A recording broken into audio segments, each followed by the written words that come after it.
Ana oturdur uşağın yemək stuluna oturdur, qabağına telefonu, planşetini qoyur, başlayır yedirtməyə. Niyə yedirdir belə? Ay doktor, axı yeməlidir. Və daya ilə böyüyən uşaqlar ilə valideyn ilə böyüyən uşaqlar arasında hansı fərqlər sezirsiniz? İşinizlə sadəcə məşğul olmayın. Arada dönüb uşağınıza da bir baxın ki, sizdən nə istəyir, nəyə gülümsüyür, əlini nəyə uzadır. Tam uşaqları bu texnologiyadan və ekrandan məhrum etmədən necə sağlam texnologiya istifadəsini onda formalaşdırmaq olar? Soyutmuş yumurtanı yemədiyi üçün boğazına tıxıyaraq, ud deyərək, ağzını zorla açdıraraq yedirtmədən əvvəl uşağınızdan bir soruşun, görün ki, bugün yumurtanı necə yemək istəyir. Valideynlər övladları ilə necə davranmalıdır, sağlam ünsiyyəti necə qurmalıdır və onlarla emosional bağı necə formalaşdırmalıdır? Ananın 2 övladı var, balaca uşağı 8 aylığından etibarən evdə yenə o yemək masasında uşağı qoyur və saatlarca gedir, evdə uşağı tək qoyur və saatlarca gedir işlərini həll eləyir. Bəs tək uşaq olaraq böyüyənlər və bacı-qardaşla böyüyən uşaqlar arasında hansısa bir psixoloji fərqlər olurmu? Ekran zərərlidir, ancaq xəstəlik yaratmır. Uşaq ekran qabağında qaldı deyə autizm spektr pozuntusu olmur. Hay doktor, heç mən o saytlara girə bilmirəm. Uşaq o barmağından hər şeyi elə qəşəng eləyir ki, bunu qürurla deyirlər.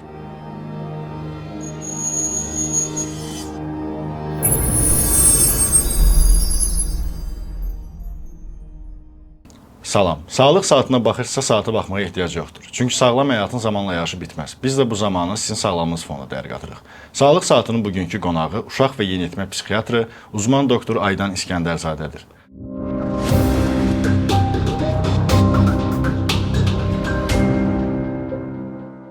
Salam Aydan doktor, Salam. Xoş gəlmisiniz. Çox təşəkkür edirəm. Verilişiniz də xeyirli uğurlu olsun. Çox Faydalı sağ olun. olacağına əminəm. Ümid edirəm bugünkü söhbətimiz cəmiyyət üçün də kifayət qədər maarifləndirici və informativ olar.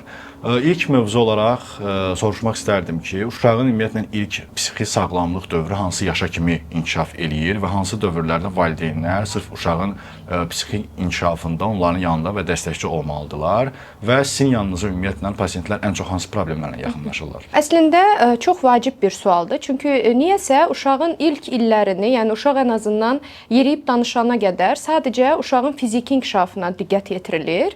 Ondan sonra bağçaya qoyandan sonra yavaş-yavaş bir sosial ünsiyyətə fikir verirlər. Ancaq əsas psixi sağlamlığın qayğısına ailələr başlayırlar yeniyetməlikdə baxmağa.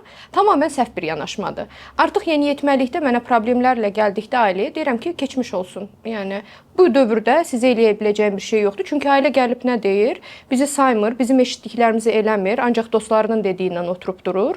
Otağına bağlanır və bizimlə heç bir təmasa girmir. Deyirəm ki, yəni bu çox normal bir şeydir. Yeniyetməlik onsuz da belə bir dövrdür.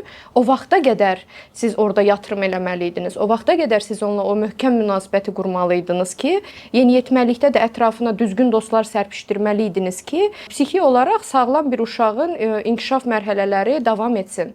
Ona görə əslində o ilk 1000 gün uşağın 3 yaşına qədər dövr həm fiziki, həm psixi sağlamlığın təməlinin atıldığı bir dövrdür. İlk 3 yaş. İlk 3 yaş, bünövrə o dövrdür. Uşağınızın zəkalı olmasını istəyirsinizsə, bacarıqlı olmasını istəyirsinizsə, ünsiyyətçil olmasını istəyirsinizsə, o ilk 1000 gündə edəcəyinizi etməlisiniz. Hətta ana qarnından belə uşağınızla söhbət etməyə, ona kitab oxumağa başlamalısınız. Sonradan gətirirlər ki, ay doktor, bu uşağı kitab başına oturda bilmirik. Yəni bunun təməlini körpəlikdən qoymadıqda siz sonra 12 yaşından o uşağın oxumasını gözləməməlisiniz. Yəni istəklərinizlə sizin uşağınıza verdikləriniz düz mütənasib olmalıdır. Ona görə ilk 1000 gün uşağın inkişafı üçün çox vacibdir və burada amma edilən səhvlər nədir? Dediyim kimi, fiziki inkişafına baxılır, ana oturdur uşağın yemək stuluna oturdur, qabağına telefonu, planşetini qoyur, başlayır yedirtməyə. Niyə yedirdir belə? Ay doktor, axı yeməlidir. Axı yeməsə sağlam olmayacaq, böyüməyəcək, çəki almayacaq, boy almayacaq. Orada psixi sağlamlıq getdi. Amma Uşaq ilk 3 ekranla. yaşa qədər bəli, ekranla təmas demək olar ki, İlk olmaz. 2 yaşa qədər olmaz, sonrasında da yarım saat. Ancaq təbii bunlara riayət edən yoxdur. Əslində mən də buna razıyam ki, uşağı müəyyən bir yaşa qədər ekrandan uzaq tutmaq lazımdır. İstər televiziya, istər telefon, planşet kimi alətlərdən uzaq tutmaq lazımdır. Uşaqlar belə loru dildə desək, uşağın uşaq işi var. Uşaq daha çox çöldə dostları ilə oynamalı. Yəni bu kimi sosial aktivitetlərlə daha özünü inkişaf elətdirə bilər, nəinki ekran qarşısında. Amma ki, dövr elə bir dövrdür ki, yəni texnologiya, sürətli inkişaf, istər süni intellektin artıq inteqrasiya eləməsi dünyamıza və gələcəkdə artıq iş imkanlarının sırf texnologiyaya bağlı olması əslində uşaqların da müəyyən qədər bu həyata daha tez atılmasını bir tipli tetikləyir. Sual vermək istərdim ki, bəs yaxşı, tam uşaqları bu texnologiyadan və ekrandan məhrum etmədən necə sağlam texnologiya istifadəsini onda formalaşdırmaq olar? Yəni valideynlər vaxt limitimi qoymalıdırlar müəyyən bir yaşda və hansı tipli kontentləri daha çox onları izlətməlidirlər? Yenə çox vacib bir məqamdır. Çünki ailəyə deyəndə ki, 2 yaşlı uşağı niyə telefonun, televizorun qabağında oturdursunuz? Ay doktor, oradan qəşəng ingiliscə sözlər öyrənibdi. Mən heç ingilis dilində o rəngləri bilmirəm, uşağım artıq hərfləri də bilir deyə qürurlanırlar. Az öncə dediyiniz kimi, yəni uşağın hər belə deyim dövrün özünün tələbatı, ehtiyacları var. 5 yaşındakı uşağa indiki avtomobilləri versəniz, avtomat korobka ilə sürə bilər. Niyə vermirik ki, sürsün? Çünki onun o diqqəti idarə etməsi, o problemi həll etməsi, fokuslana bilməsi, yəni o sürücülük vəsiqəsi niyə 18 yaşında verilir? Halbuki dediyim kimi 5 yaşındakı uşağa da artıq maşını sürməyi bacara bilər. Yəni çox asan bir şeydir. Ona görə telefon, televizor, planşet bunların hamısının istifadəsini uşaq 8 aylıqda bacarır. Ailələr gəlib onu da qürurla deyir. Hay doktor, heç mən o saytlara girə bilmirəm. Uşaq o barmağından hər şeyi elə qəşəng eləyir ki, bunu qürurla deyirlər. Yəni bunun istifadə edə bilməsi bu yaşda heç də qürurlanılacaq bir şey, qürur hissi yaşayacaq bir şey deyil. İkinci məqamı isə özlərinə təskinlik tapırlar ki, ay doktor, indi texnologiya dövrüdür, indi hər şey ordadır, bütün məlumatlar ordadır. Uşağımızı necə tamamilə məhrum eləyək? Hər yaşın öz tələbatı var və öz dövrü var. 0-3 yaşındakı uşaq az öncə dedik ya, niyə bizim üçün psixi inkişaf üçün önəmlidir? Çünki beyin inkişafının, beyin sinaps dediyimiz o tokların bir-birinə qaynaşmasının və düzgün və gözəl yol salması üçün ilk 1000 gün vacibdir. Sonradan biz o tokları artıq qartıyacaqdır, betonlaşacaqdır və onu düzgün yola eləyə bilməyəcəyik. Ekran qabağında qalan bir uşağın həmən o sinaptogenezi tamamilə səhv gedir və uşaq manqurtlaşan, problemi həll edə bilməyən, ünsiyyət bacarığı olmayan, diqqəti olmayan bir uşaq olaraq inkişaf etməyə başlayır. Bu kimi uşaqlar ən çox hansı problemlərlə qarşılaşır? Az öncə bəli. Diqqət əksikliyi, hiperaktiv pozğunluq ola bilər və ya autizm, yəni sırf hansı sindromlar daha çox bu burada baxın, birbaşa ekran izləmək, birbaşa uşağın televizor ya da ki planşet qabağında qalması xəstəlik yaratmır. Yəni bunu altını çəkərək, çizərək demək istəyirəm. Bəli, ekran zərərlidir, ancaq xəstəlik yaratmır. Nə edir? Orada simptomatika yaratmağa başlayır. Yəni autizmə bənzər bir simptom yaradır, diqqət əksikliyinə bənzər bir simptom yaradır, impulsivliyə bənzər bir simptom yaradır. Xəstəlikdən fərqli olaraq biz bu ekranı qaldırdığımızda uşağın diqqəti də düzəlir, impulsivliyi də düzəlir, uşağın sosial bacarığı da düzəlir, nitq inkişafı da düzəlir. Ancaq xəstəlikdə biz ekranı qaldırsaq da problem azalır, ancaq etməyə, yəni problem var olmağa, xəstəlik var olmağa davam edir. Yəni uşaq ekran qabağında qaldı deyə autizm spektr pozuntusu olmur. Ancaq autizmli uşağın ekran qabağında qaldıqca simptomu daha da dərinləşir. Yəni özünə qapanması daha da artır və oradan zəif olduğu sosial ünsiyyətə girmə bacarığını düz divar, yəni ekran öyrədə bilmədiyi üçün uşağa problem gedərək daha da dərinləşir. Ona görə ekran demirəm ki, bir xəstəlik yaradır. Ancaq xəstəliyə bənzər tablo yaradır və nəhayətində uşağın o ilk 1000 günündə olan vacib o tokları düz yerlərə taxılmasının qarşısını alır və sonra biz onları nə qədər çıxardıb düzəltməyə çalışsaq da əvvəlki effekti verməyəcəkdir. Ümumiyyətlə uşaq inkişafında onun öz valideyni ilə arasında olan müəyyən o emosional bağ və ünsiyyət əlbəttə ki, böyük rol daşıyır ki, gələcəkdə bu uşaq necə formalaşacaq, yəni ilkin yaş dövrlərində. Belə bir sual vermək istərdim ki, ümumiyyətlə valideynlər uşaqları ilə emosional bağı və sağlam ünsiyyəti qurmaq üçün hansı addımları izləməlidir və dayə ilə böyüyən uşaqlar normal olaraq artıq müasir dövrdə, məsələn deyək ki, ailə üzvlərinin hər ikisi çalışır, karyera qayğısı var normal olaraq. Həm ana çalışır, həm ata çalışır. Uşaq da istər-istəməzdən evdə deyək ki, nənə baba da yoxdur, yəni belə bir imkan da yoxdur. Dayəyə tapşırırlar Və dayə ilə böyüyən uşaqlar ilə valideyn ilə böyüyən uşaqlar arasında hansı fərqlər sezirsiniz? Və bir də bu məsələ haqqında ümumiyyətlə belə John Bowlby'nin 1950-60-cı illərdə belə bir araşdırması var idi ki, nəzəriyyəsi var ki, sırf mövzunu təsdiqləyən attachment teorisi, yəni bağlanma teorisi. Orada da qeyd olunur ki, uşaq ilk yaşlardan valideyni ilə, ana və ata ilə nə qədər çox göz kontaktında olsa, nə qədər çox ünsiyyətdə olsa, bu gələcəkdə onun daha güclü sosial öyrənmə bacarıqlarına gətirib çıxaracaq. Amma hansı uşaqlar ki, valideyn qayğısından məhrum böyüdülər, onlar gələcəkdə depressiv hallara düşürlər, stres yaşayırlar. Həmçinin bildiyimiz borderline şəxsiyyət pozuntusu kimi sonradan simptomlar üzə çıxır. Bu kimi hallarda ümumiyyətlə sualı toplasaq, ümumiyyətlə valideynlər övladları ilə necə davranmalıdır, sağlam ünsiyyəti necə qurmalıdır və onlarla emosional bağı necə formalaşdırmalıdır? Bu da çox vacib bir məsələdir. Çünki həmin bu dediyiniz kimi emosional bağı qura bilməyən ailələrin övladlarında bunun acısı, yəni bunun axıntısı onsuz da bir nöqtədə çıxacaqdır. Bu ya məktəb dövründə çıxır, ya yeniyetməlikdə çıxır, ya yetişkinlikdə çıxır. Yəni o bağı qura bilməyən ailə övlad bunun belə deyim simptomatikasını daha sonra yaşayacaqdır. Yenə həmin o ilk 3 il çox vacib bir dövrdür. Əslində bax bu sekret məsələsidir. Yəni bu hər şeyin əslində bu yaşadığımız dövrdə bir çox var olan sistem bizim yəni düşünülmüş bir sistemdir və dediyiniz kimi bəli karyera qurulmalıdır, kapitalist bir dövrdür. Tək valideynin işləməsi ilə istədiyimiz, arzuladığımız həyatı uşaqlarımıza bəxş eləyə bilmirik deyə ana da artıq o övladının yanından daha erkən yaşlardan ayrılmaq zərurətindədir. Dayə ilə böyümüş uşağın əgər sağlam bir o dayə ilə münasibət qurubsa uşaq heç bir problem olmayacaqdır. Ancaq ölkəmizdə yenə nə görürük? Ana dayə seçərkən bu şirkətlərdən sorğu istəyir. Həm qiyməti münasib olsun, xala olsun, uşağın fiziki baxımına baxsın. Amma uşaqla o quracağı emosional bağa, o uşaqla necə oynayacaqdır, o uşaqla necə zaman keçirəcəkdir, uşaqla oynamağı bacara bilirmi, uşağın dilindən anlayırmı? Bunları əlbəttə yenə nəzər yetirmirik. Pampersini dəyişməkdən, yeməyini verməkdən və vaxtında yatırmaqdan ibarət olduğunu düşünürlər. Halbuki bu belə deyil. Dayənin tez-tez dəyişməsi uşağın həmən o güvənli bağlılıq, etibarlı bağlılıq qurulmasında ciddi bir maneə törədir. Ananın, atanın uşağın həyatında sadəcə fizikən olması yox. Yəni burada da yenə səhv başa düşülməsin. Ana ilə böyüyən, ananın işləmədiyi bir mühitdə ana daim uşağın yanındadırsa, bu demək deyil ki, güvənli və etibarlı bağ quracaqdır mütləq. Yəni çünki elə olur ki, ana fizikən uşağın yanındadır, amma emosional olaraq yoxdur. Sual verir, cavab vermir. Sual verir, cavab vermir, ağlayır, əşi get başımdan. Seriala uşaq gəlir, çizdiyi bir rəsmi göstərir, ana seriala baxır, yaşlılara baxıram, heç baxmadan yaxşı alınıbdır deyir. Belə qarşılaşırsınız öz təcrübələrinizdə. Təzəliklə yəni heç unuda bilmədiyim və çox təsirləndiyim bir şey var. Ananın 2 övladı var. Balaca uşağı 8 aylığından etibarən evdə yenə o yemək masasında uşağı qoyur və saatlarca gedir, evdə uşağı tək qoyur və saatlarca gedir işlərini həll eləyir. Böyük uşağını məktəbdən götürür, salonuna gedir, nə bilim qonşuda gedib biraz oturur. Uşaq evdə 8 aylıqdan etibarən 2 yaşına qədər uşaq evdə tək qalır. Yəni televizor qabağına qoyulur, qarnı tox, pampersi təmiz, ana getdi işə. Əsas o təbii ehtiyaclardır. Bəs oyun oynamaq bəli. Yox, heç bir şəkildə. Yəni bununla çox qarşılaşırıq.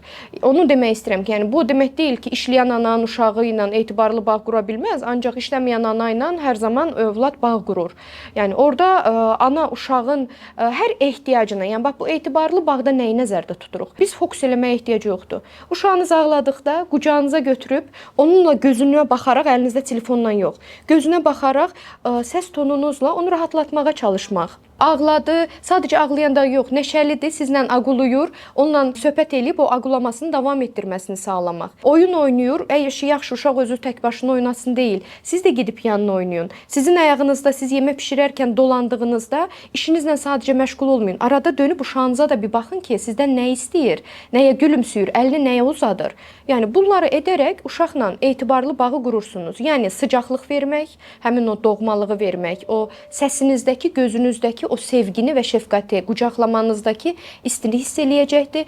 Ağladığında ona baxacaqsınız, onu sakitləşdirəcəksiniz və biləcək ki, məni incidən bir şey olduqda daim anam buna reaksiya verir. Və mütləq o oyun əsnasında da övladınızla zaman keçirəcəksiniz ki, çünki uşaq dünyanı oyun vasitəsilə kəşf edir. Uşağın zəkasının yaxşı olmasını istəyirsinizsə, bol-bol oyun oynayaraq onun bu zəkasını inkişaf etdirə bilərsiniz. Yəni sualınıza əgər cəmləyəcək olsam, problem dayə ilə böyüməsində deyil. Yəni həmin dayə əgər bu mənim dediklərimi eləyə bilirsə övlada, uşağınıza, onunla da etibarlı bağ quracaqdır və bu da gələcək həyatında problem ona yaşatmayacaqdır. Digər insanlarla etibarlı bağı qura biləcəkdir. Ancaq yox, dayə gündə dəyişirsə, dayə uşağı ekran qabağına qoyursa ya da siz fizikən yanınızdasınız, amma emosional olaraq yanında deyilsəniz, etibarsız bağ olacaqdır və bu sabah hansı münasibətlərə səbəb olacaqdır?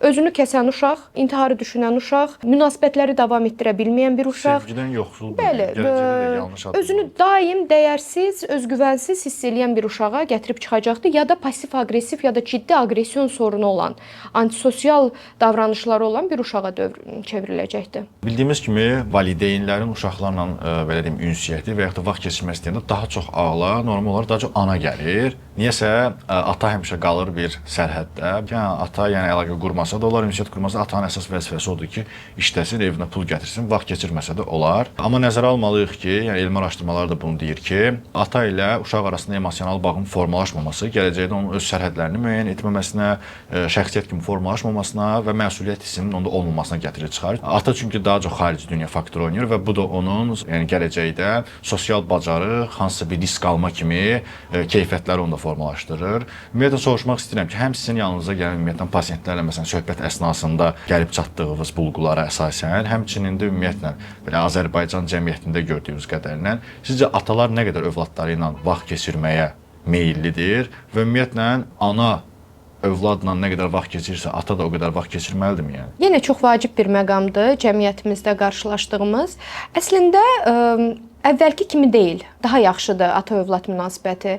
Əgər əvvəl eşitdiyimiz söz biz atamızın yanında uşağımızı öpmürdük, qucağımıza almırdıq, ayıb idi, üzr istəyirəmlə cümlələr başlayırdısa, üzr istəyirəm övladım və nöqtə-nöqtə, yəni ata övladı ilə bağlı danışdıqda belə bunun bir ayıb bir şey, yəni orada sərhədin olması gərəkən bir şey kimi danışırdısa, indiki atalar çox şükür ki, uşağın altını da dəyişir, bezini də dəyişir, uşağa yemək də hazırlayır, uşağın qazını da çıxardır, çox şükür. Artıq bu səviyyəyə gəlib çata bilmişik. Əlbəttə bu hər yerdə, hər ailədə belə deyil, ancaq artıq daha o müasir, daha dünya görmüş və daha evdə qadın-kişi rollarının paylaşdırılmış ailələrdə biz bu atanın uşaqla münasibətinin daha səmimi və daha isti olduğunu görürük. Sadəcə valideyn dedikdə sadəcə ana ağla gəlmir. Artıq bəzən valideyn iclaslarında ataları da görə bilirik. Çünki əvvəl sadəcə qadın yığıncağı idi valideyn iclasları. Amma əlbəttə yolumuz hələ çoxdur. Yəni bu dediklərim, bu sadaladıqlarım 10 gələn ailədən birisi belədir. 9-u hələ də belə deyil, amma bu birinə də şükür eləyirəm. Buna da sevinirəm. Bəli, inkişaf var, çox şükür. Ata çox önəmlidir. Ata çox vacibdir. Həm qızların, həm oğlanların həyatında. Oğlanların həyatında bir kişi fiquru olaraq vacibdir. Çünki sonra gözü yaşlı analar gəlir ki, ay doktor, bu uşaq nəsə belə bitərdi, qız kimi davranır, qız kimi oturub durur. Deyirəm ki, kişi kimi yeri, əzlə-büzülə danışma, burcuda yeritmə. Deyən ailələrə deyirəm ki, bu uşağın atası hanı, nə qədər vaxt keçirir? Ay doktoru, nə bilim, gecə o uşaq ata görmür ki, yatandan yatana gəlir. Deyən anıya uşağa burcutma demənizin heç bir mənası yoxdur. Analar var ki, məsələn, ata olmayanda, ata belə deyim, o hakimiyyəti falan evdə olmayanda öz məsələn oğul uşaqlarına əvvəlcən qız uşağı istəyiblər. Öz oğul övladlarına qız paltarları geyindirirlər, qadın paltarları və qadına aid olan bir xüsusiyyətləri onu aşılayaraq və gələcəkdə uşağın daha da cinsi orientasiyasına müəyyən bir qədər təsir edir. Əslində deyim ki, dünyada bunun analıqları var. Ölkəmizdə bunu çox gördüyüm bir şey deyil, açıqcası. Dünyada var. Bəli, çoxdur. Yəni bildiyimiz bir çox ünlülərin, selebritilərin uşaqlarında belə bir tendensiya var. Oğullarına Disney prinsesalar paltarı geyindirirlər. Ölkəmizdə bu yoxdur, ancaq ailə yenə nə edir? Problem məndə deyil, problem uşaqda da o burcutmasın. Amma o uşaq ananın yerini görübdü, ananın danışmasını görülübdü, ananın əl hərəkətlərini görübdü, atanı görməyibdü. Yəni necə kişi kimi davranacağını bilmir. Kişi ol deməklə kişi olunmur. Yəni o kişi fiquruyla ata rastlaşmalıdır. Qızlar üçün də, yəni birdən səhv başa düşürlər ki, sanki tamam, ata oğlanlar üçün vacibdir, qızlar üçün vacib deyil. Xeyr. Sabah qızın oğlanlarla güvənli bir bağ qura bilməsi üçün, öz sərhədlərini, çərçivələrini çizə bilməsi üçün, sevgi dilənməməsi üçün, bir münasibətə uzun müddət davam etməsi üçün və oğlan baxışını çevirdi deyə özünü kəsməməsi üçün atadan o sevgini, atadan o güvəncəni, atadan o sağlam ayağı üstündə durmanı, atadan o dəyəri görməlidir ki, sabah bir Solmazın oğlu oğlunuza pis davrandığında, qızınıza pis davrandığında deməsin ki, işte mən dəyərsizəm, məni heç kim sevmir, gedib o Solmazın oğluna yalvarmasın. Çünki onu da analar gəlirlər ki, bu qız yəni oğlanların özünü çox əzdirir, mövqesini deyə bilmir deyirlər. Bildiyim qədərilə borderline şəxsiyyət pozuntusunun əsas səbəblərindən biri odur. Ata ilə emosional bağın olmaması. Ata ilə emosional bağın olmaması. Sevgi az böyüyür, özünü artıq gələcəkdə özgüvənsiz və öz dəyərsiz hiss edir. Yəni bu 3-6 yaşındakı o Ödipus kompleksi dediyimiz bir məfhum. Yəni ataya sevda duyur qız uşaqları, ananı rəqib olaraq görür. Orada ata fiqurunun atanı ideallaşdırır. Ata arzularının belə deyim, prinsi roluna dönür. Orada da atanın bəzən işte yenə cəmiyyətimizdə səhv nə eləyirlər? Arvad sən get mən qızımla bu gün yatacam. Arvad sən əlimi tutma mən qızımın əlini tutacam deyə yenə səhv mövqeyə girirlər. Yəni o səhv Ödipus yaradırlar. Orada etməsi gerəkən nədir? Qızım sən mənim üçün çox dəyərlisən. Anan da çox dəyərlidir. İkinizin də əlini tutacam. Qızım səni yatana qədər yatırdacam, sonra gedib ananla yatmağa. Bəli, ortaq məxrəci gördükdə uşaq nə başa düşür? Atam məni sevir, atam üçün dəyərliyəm. Amma atam da arada mənə məsələn o yoxları, o sərhədləri çizir. Və yox və sərhəd çizmək sevgisizlik anlamına gəlmir. Uşaq körpəlikdən başa düşməyə başlayır. Yoxsa erkən böyüyəcək, yenə bir başqası ona baxışını, yanındakı oğlan bir başqasına, başqa qadına gözü sataşanda o dəqiqə drama yaradacaqdı ki, sən artıq məni sevmirsən. Yəni bunlar hamısı incəlikli şeylərdir və uşaqlıqdan ilmik-ilmik toxunması gərəkən şeylərdir. Ona görə ata fiquru, ata sadəcə evə pul gətirən məfhum deyil. Ata güvən deməkdir. Ata dış dünyaya, yəni həyata açılan bir qapı deməkdir və ata fiquru orada güclü olaraq durursa, dünya ilə münasibəti o uşağın çox daha rahat olur, özgüvənli olur. Həll eləyərik problemi deyə bilir. Yoxsa özgüvənsiz, qorxaq, özünə inanmayan, münasibətlərdə özünü dəyərsiz hiss edən bir varlıq olaraq böyüyəcəkdir.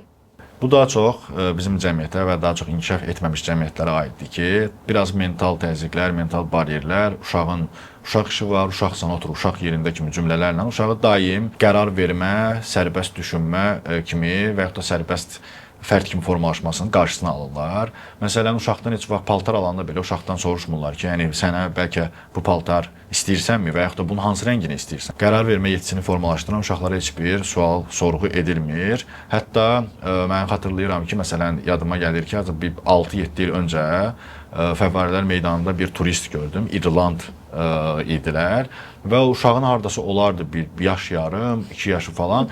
Bir qız yaxınlaşdı ki, bəs olar sizin uşağınızla şəkil çəkdirmək. Uşağa soruşdu ki, birinci, yəni sən istəyirsənmi, icazə verirsənmi həmin qız sənə şəkil çəkdirsin? Uşaq da hə, okey verəndən sonra artıq qərar alır. Amma Azərbaycan valideynləri çox ehtimal ki, direkt deyəcək ki, hə, əlbəttə ki, çəkdir və yaxud da çəkdirmir uşaqdan soruşmadan. Ümumi olaraq toparlasaq, sual vermək istərdim ki, valideynlər uşaqları sərbəst düşünməyə və sərbəst gələcəkdə fərd kimi yetişdirmək üçün hansı addımlar atmalıdırlar və onların gələcəkdə özgüvənli olması üçün onlara qərar vermə yetisini onlara necə aşılaya bilərlər? Əslində yenə dönüb dolaşırıq nəyə belə deyim, nə ilə üzləşirik? Yenə ailə bunların heç birini etməyibdi. Uşaqlıqda uşağına nə yeyəcəyini, nə geyinəcəyini, hansı oyuncağı istədiyini, harda oturmaq istədiyini, hara getmək istədiyini sorğulamadığı üçün sonrasında məktəb dövründə gətirir ki, ay doktor, bu uşaqların təsirinə tez düşür. Heç sözünü deyə bilmir. Çox özgüvənsizdir deyə gətirirlər və yenə problemi asla yəni öz tutumlarında, öz valideynlik üslublarında görmürlər. Problemi yenə uşaqda axtarırlar ki, bu nəsə özgüvənsiz uşaq oldu, nəsə alınmadı bu uşaq. İstədiyi kimi lider xüsusiyyəti olan bir uşaq böyütməyib yox, bir uşaq deyil deyə gətirirlər. Halbuki burada yenə bizim bir uşağın şəxsiyyətinin formalaşmasında valideynin rolu ən az 50%dir. Bəli, uşağın öz xassiyyət xüsusiyyətləri də çox önəmlidir. Yəni ona görə o digər 50% uşağın mizacına və yanaşı psixoloji vəziyyətinə buraxıram, amma 50% də uşaq körpəlikdən gördüyü yanaşma ilə davranışlarını formalaşdırır, duyğularını və düşüncələrini formalaşdırır. Bunları necə inkişaf etdirə bilərik?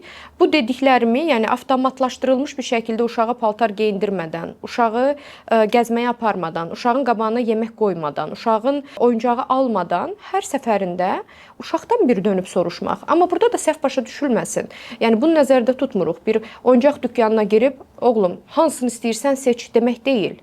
Orada siz ona büdcənizə uyğun olaraq bir büdcə çıxardırsınız.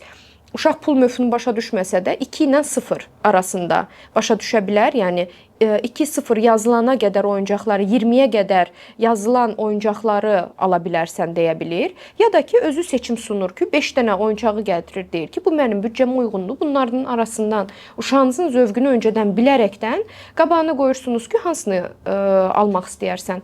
Ya da uşağın qabağına soyutmuş yumurtanı qoymadan öncə, sonra da soyutmuş yumurtanı yemədiyi üçün boğazına tıxıyaraq, ud deyərək, ağzını zorla açdıraraq yedirtmədən əvvəl uşağınızdan bir soruşun, görün ki, bugün yumurtanı necə yemək istəyir? Yaxud bugün yumurta yemək istəyir, yoxsa pankek yemək istəyir? Amma bunların heç birini eləmirik. Eləmədikdən sonra da uşağım seçim eləyə bilmir, uşağım öz mövqesini qoruya bilmir, uşağım sərbəst davrana bilmir deyə şikayətlər başlayır. Seçim qabiliyyəti verəcəyik uşağa, yəni seçim özgürlüyü verəcəyik. Uşağı tənqid etməyəcəyik hər hansı bir davranışına görə. Valideynin borcu, valideynin görəvi uşaqları bütün problemlərdən qorumaq, bütün səhv hərəkətlərinin qarşısını almaq, bütün təhlükələrdən qorumaq deyil. Əksinə, onu problem yaranacağını bilə-bilə yanında duraraq, o problem yaranmadan öncə bir soruşaq ki, səncə bunu belə eləsən nə olar?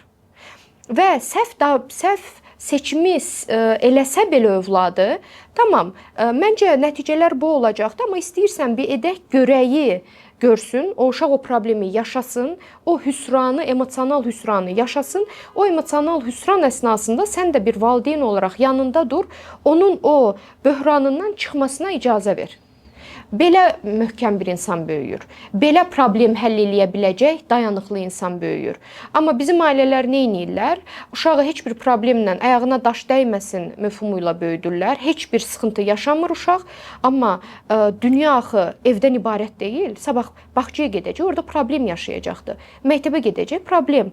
İşdə problem, hər yerdə problem, münasibətlərdə problem. Amma bu problemin necə həll eləyəcəyini öyrənməsi üçün elə uşaqlıqdan o parka getdikdə onun əlindən istədiyi oyuncağı alan bir başqa uşaq olduqda o dəqiqə gedib o uşağın qabağında durmayın, mənim uşağımın oyuncağını geri qaytar. Orada uşağınızın yanında durub izləyin, uşağınız nə edəcəkdir? Ona suflörlük eləyə bilərsiniz. Deyəsən həmin o uşaq sənin oyuncağını aldı. Necə hiss eləyirsən bununla bağlı? Səncə nə edə bilərsən? Nə eləsən düzgün olar? Deyə uşağınızı orada yanında durub bu problemi özünün həll etməsinə təşviq eləyə bilərsiniz. Ona yenə birbaşa get uşağın əlindən oyuncağını al demək də yox. Sadəcə yol göstərmək, bir fikir vermək. Aynen, səncə nə edə bilərsən? Səncə o niyə götürdü? Hə, deyəsən sənin oyuncağını çox sevib, amma sən də çox sevirsən elə oyuncağını. Nə edə bilərsiniz? Bəlkə sırayla oynaya bilərsiniz. Biraz oynasın, ged ona denən ki, məsələn ona qədər sayaq, ona qədər sən oyna, sonra mən oynayım. Kimi uşağı yönləndirsəniz, uşağınız sabah iş yerində problem yaşayanda həmin bu deneyimlər onun ağlına gələcəkdir. Yəni öz mövqesini belə deyim, yeridə biləcəkdir. Bu mövzuda son sualım ondan ibarətdir ki, bəs tək uşaq olaraq böyüyənlər və bacı qardaşla böyüyən uşaqlar arasında hansısa bir psixoloji fərqlər olurmu gələcəkdə? Olur, yəni mütləq ki olur. Evdə tək böyüyən uşaqla çox uşaqlı ailədə böyüyən uşağın arasında çox fərq var. Hər şey kimi bunun da müsbət və mənfi tərəfləri var. Bəzən yenə ailələr gəlir, hələ də əsasən mənim yanıma gələn ailələrin bir övladında bir problem olur və o övlada sabah dayanaq olsun deyə, ya da ki sağlam bir övlad böyütmə fantezisi ilə yenə ya məndən sorğuluyurlar, ya da ki o uşağa necə təsir eləyəcəkdir dən yola çıxaraq biz ikinci uşağı eləyək, eləməyək, üçüncü uşağı eləyək, eləməyək, doktor, faydası olarmı, zərəri olarmı deyə sorğuluyurlar. Bunun cavabı təkdir. Övlad sahibi olmaq istəyirsinizsə, Mütləq ol. Yəni burada zərərmi verəcək, faydamı verəcək, yaxşımı olacaq, pismi olacaq, sağlamı olacaq, xəstəlikli mi olacaq, bunu heç kim bilə bilməz. Övlad sahibi olmaq istəyirsənsə, buna niyyətləndinsə, bunun artıq sorğulaması yoxdur, ön arxası yoxdur. Eləyirsən övlad, dünyaya gətirirsən övlad və sonra gedişatda düzgün yanaşmalarınızla bunu tənzimləməyə çalışırsınız. Əlbəttə, tək böyüyən, tək olaraq böyüyən bir uşaq yetişkinlərlə daha çox rahat münasibətə girəcəkdir. Liderlik xüsusiyyəti daha çox olacaqdır. Daha sərbəst öz fikirlərini ifadə edə biləcək bir uşaq olacaqdır. Bu işin bir tərəfi, amma digər tərəfində də problem həll etmə bacarığı daha zəif olacaqdır. Paylaşma bacarığı daha zəif olacaqdır. Bənmərkəzci yaxlaşımı, yəni dünya ətrafında dönür nəzəriyyəsinə görə, yəni hər zaman belə örgəşdiyinə görə dünya ətrafında dönmədikdə orada məyusluğu daha çox olacaqdır. Ona görə bunun balansını saxlamaq tək böyüsə də dünya ətrafında dönmür. Parkdakı uşaqlarla da paylaşman lazımdır. Sırayla oynamaq lazımdır. Yəni bu mənfi tərəfləri də əslində ailə düzgün yanaşması ilə törpüləyə bilər. Tək böyüyən uşaqlar bildiyim qədərilə ailələr tərəfindən daha erkən böyüdülər ki, bu mənim tək 100%. övladım, tək göz ağrımdır. Ona görə də ona ürəyi nə istəsə eləyə bilər, amma bu da gələcəkdə məncə müəyyən fəsadlara yol açar. Amma bacı qardaşda hardasa bacı qardaşda məncə edilən səhvlər biraz əgər ailə fərq qoydusa uşaqlar arasında, onlar arasında artıq çox ciddi olur. Yəni indi o çox uşaqlı ailəyə gəldikdə isə orada artıq o balansı bir ailə üçün tutmaq çətin olur və o balansda bir problem yaşadıqda ya uşaq yenə həmin o bənmərkəzci olaraq böyüyür, mənim dediyimlərim keçir, ya da dəyərsiz olaraq böyüyür. Yəni mən dəyərsizəm, ikinci plandayam, kölgədə olan bir uşaq olaraq böyüyür. Ancaq o uşağın güclü yanı nə olur? Problem həll etmə bacarığı daha yüksək olur. Yəni çünki evdə bir oyuncaq var. O oyuncağı əldə etmək üçün o min türlü hiləyə əl atırlar, min türlü savaşdan keçib daha belə deyim, rəqabətçil olurlar. Daha belə tutduğunu qoparan bir uşaq olur. Ancaq o ailənin sevgisini də istər-istəməz bölünmüş, düz bölsə belə ailə, bölünmüş bir sevgi aldığı üçün tamam, dünya ətrafımda dönmür, sevilirəm, amma hər zaman mənim dediyim olmur mövhumunda, sağlıqlı bir mövhumda böyüyən bir uşaq sabah dünyada da daha dayanıqlı olacaqdır. Birisinin mənfi bir baxışından o dəqiqə təsirlənməyəcək. Deyəcək ki, tamam, bugün nəsə keyfi yoxdur adamın, ona görə məndən belə pis davrandı. Bu daha sağlam inkişafdır. Bu daha sağlam inkişafdır, amma dediyim kimi hər şeydə o doza çox önəmlidir. Yəni qızıl orta çox önəmlidir. Nə dəyərsiz eləyəcəyik, nə də yücəldəcəyik. Bəli, dəyərlisən, amma sənin də sərhədlərin var kimi böyüdülməsi önəmlidir. Ancaq yenə buradan ailələrə demək istəyirəm. Övlad sahibinin nə böyük uşağa görə olmalısınız, nə ikinci uşağa görə, nə fayda verəcəyik, zərər verəcəyik yox. Çünki bunlar da uşağın bir yeni dünyaya gələcək uşağın artıq koduyla böyümüş olacaqdır. İkinci uşaq doğulubdur ki, birinci problemli uşağa ömür boyu dayaq olsun. Ya da ki, birinci uşaq əylənsin deyə, birinci uşaq istədi deyə uşaq dünyaya gətirmək də həmin o ikinciyə edilən haqsızlıqdır. Kölgədə qalmamalıdır və o doğmadan əvvəl ona o sevgini, ilgini və dəyər hissini siz birinci özünüz hiss eləyəcəksiniz ki, sabahda övladınızı ötürə biləsiniz. Çox sağ olun Aydan xanım, dəvətimi qəbul edərək iştirak etdiyiniz üçün. Ümid edirəm və düşünürəm ki, həqiqətən də çox yararlı bir söhbət oldu. Ümid edirəm valideynlər də bu danışdığımız hal-hazırda mövzuları dinləyərək özlərinə bir ölçü götürərlər. Mən təşəkkür edirəm. Çox sağ olun. İnşallah dediyiniz kimi hər şeyi dəyişə bilmərik bu çəkilişlə. Ancaq sadəcə bir ailəyə belə, bir uşağın həyatına belə toxuna bilsək, bizdən xoşbəxti olmaz. Belə deyim, valideynlərə də son olaraq tövsiyəm odur ki, mükəmməl olmağa çalışmasınlar. Əllərindən gəldiyi qədər yaxşı valideyn olsunlar. Çox sağ olun dəvətiniz üçün. Mən təşəkkür edirəm. Sağlıq Saatının bugünkü qonağı uşaq və yeniyetmə psixiatrı uzman doktor Aydan İskəndərzadə oldu. Videonu bəyənməyi, fikirlərinizi şərh bölməsində bölüşməyi və kanala abunə olmağı unutmayın. Sağlıq Saatına baxırsınız. Burada hər saniyə sizin sağlamlığınız üçün işləyir.